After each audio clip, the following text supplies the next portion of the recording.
aube se levait sur la base de Kogmar, une aube remplie d'inquiétude et d'incertitude. Tout le groupe de la base avait peiné à dormir. Ils se levèrent donc à peu près en même temps. Normalement, ils auraient dû retourner au Haute-Tour, mais à cause de la horde qui traînait sûrement encore dans le coin et la créature inconnue, ça leur était impossible. Du coup, comme ils ne pouvaient pas rentrer, certains en profitèrent pour se reposer, alors que d'autres avaient décidé d'aider le groupe de la guilde marchande à installer les stands et gérer la sécurité. Light, Cédric et Eldrick firent partie de cela. Ils n'avaient pas la tête à se reposer et voulaient s'occuper pour aider et éviter de trop repenser à la mission d'escorte, qui n'était pas un fiasco, mais n'avait pas non plus été un succès éclatant. Les trois se mirent ensemble durant la surveillance du marché avec un autre membre des éclaireurs des tours, et ils essayèrent d'accomplir leur tâche sans trop penser aux disparus et à la chose qui rôdait dans la ville. Mais ils ne furent pas les seuls. C'était le cas pour à peu près tous ceux qui avaient participé à la mission. Enfin, je ne vais pas m'attarder sur les détails non plus, car malgré qu'ils n'arrivaient pas à se sortir tout ça de leur tête, ils firent leur boulot et tout se passa plutôt tranquillement durant la première journée. En fait, c'est plutôt durant la fin d'après-midi qu'il se passa quelque chose. Une fois que le petit groupe qui avait travaillé retourna au dortoir, ceux qui étaient restés leur sauta presque dessus pour leur annoncer que parmi les disparus, 3 personnes étaient rentrées au tour. 2 membres des éclaireurs et un soldat de la base. Qu'ils étaient rentrés dans la journée et que ceux qui ne travaillaient pas avaient été mis au courant et devaient transmettre les dernières nouvelles à ceux qui l'apprendraient plus tard. Cette nouvelle raviva un peu d'espoir dans le cœur de nos amis, et ils demandèrent s'ils en savaient plus. Ils leur répondirent que non, ceux qui avaient réussi à rentrer étaient presque tombés d'épuisement une fois de retour, et étaient trop chamboulés pour parler sur le moment. Mais ils leur proposèrent de prendre leur place pour assurer la sécurité du marché le lendemain, et qu'avec un peu de chance, ils en apprendraient plus et leur raconteraient tout à leur retour à la fin de la journée. Tous se mirent d'accord et allèrent prendre leur repas. Sauf Light, qui prétexta qu'il était trop fatigué. Bien sûr, Eldrick et Cédric comprirent qu'ils ne pouvaient pas venir avec eux au réfectoire de la base.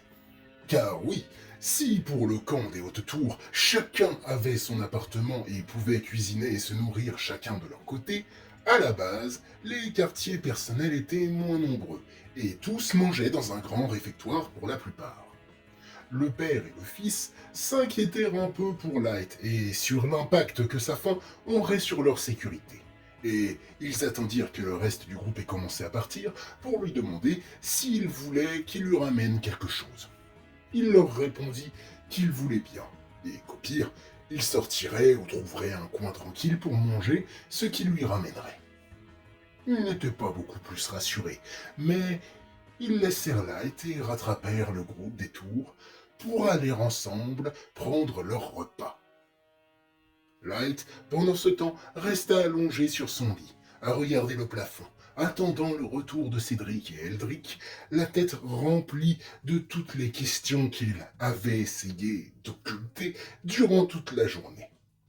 Il savait désormais, pour 3 des 12 disparus, et ils avaient une idée de ce qui était arrivé aux 2 capturés par la créature.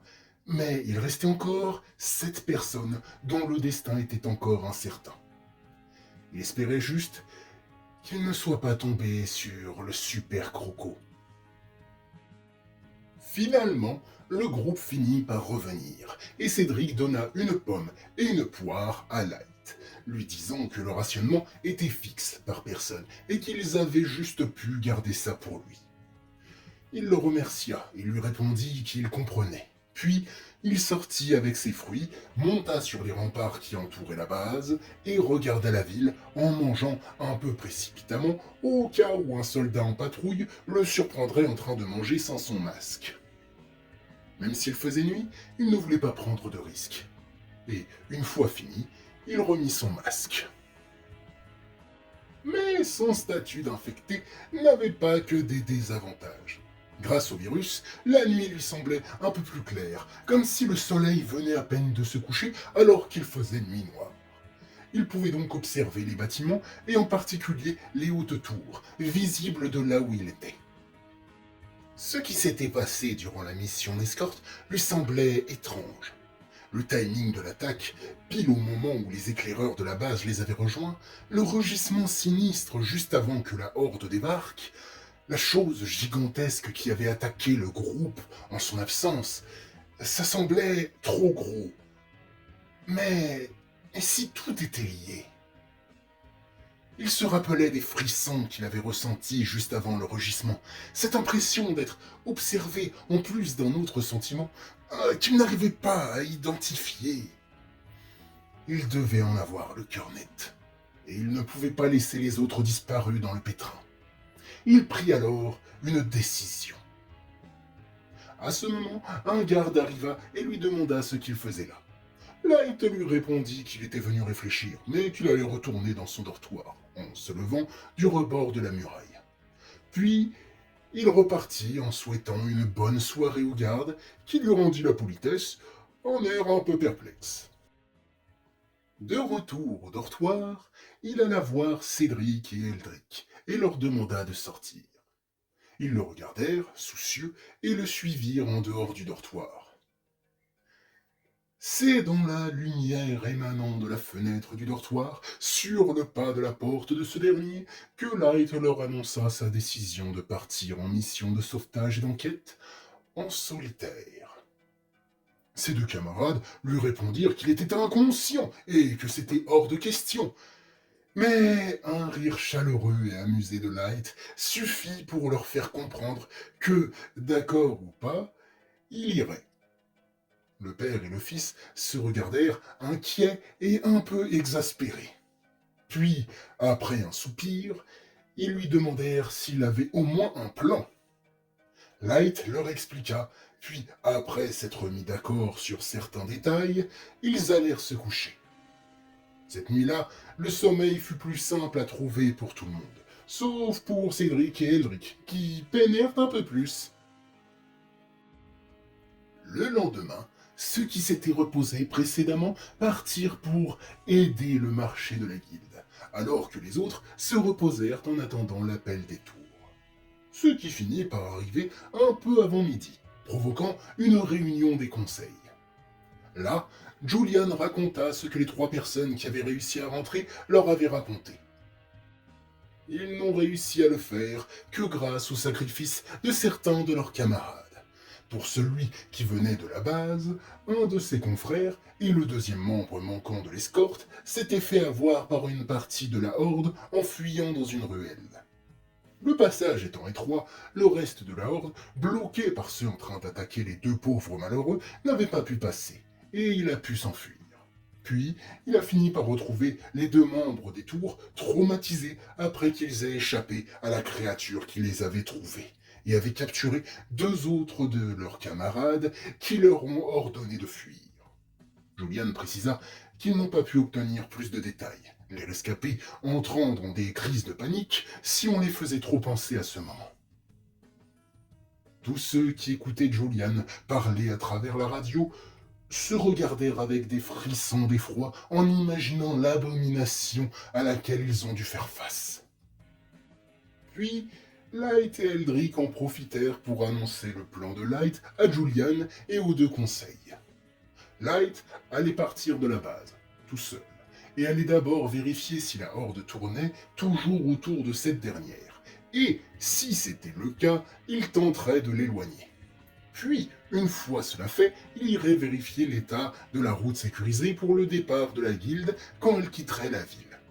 Enfin, il repartirait en direction des tours en cherchant au passage les 3 derniers disparus. Ils ne rentrèrent pas dans les détails qui relevaient du statut d'infecté de Light pour des raisons évidentes, vu qu'il y avait aussi leurs camarades et le conseil de la base juste à côté d'eux, ainsi que celui des tours à l'autre bout du fil. Mais évidemment, il y eut des membres parmi les 2 conseils réticents à cette idée. En même temps, il n'avait pas toutes les informations, et en soi, il valait peut-être mieux. Mais bon, du côté de Julian, il comprit vite que c'était une décision de Light, et le connaissant bien, il savait à quoi s'en tenir. Il lui demanda juste pour la forme s'il s'en sentait capable. Et une fois la confirmation de ce dernier, il annonça qu'il validait le plan de son côté, et que si ça dérangeait qui que ce soit, Light se débrouillerait seul afin de ne pas les déranger. Cyrus intervient et rappela que Light avait fait partie de ceux qui ont aidé la base durant la révolution contre Marcus, et qu'il était celui qui avait tué ce dernier et avait stoppé le conflit. Et donc, il avait son appui et sa confiance, en plus de ses récents exploits durant la mission d'escorte. Malgré la réticence persistante chez certains autres membres du Conseil, un vote eut lieu. Et le pour l'emporta en majorité. Julian, Light et Eldrick remercièrent les conseils pour leur confiance et la réunion prit fin. Julian souhaitant bonne chance à Light avant de raccrocher. En ressortant, Light, Eldrick et Cédric, même si ce dernier n'a pas parlé, quittèrent la pièce en relâchant leur respiration. L'atmosphère étant devenue légèrement étouffante après que le plan ait été proposé. Puis, une fois leur calme retrouvé, il était temps pour Light d'aller chercher ses affaires et de partir pour sa mission en solitaire.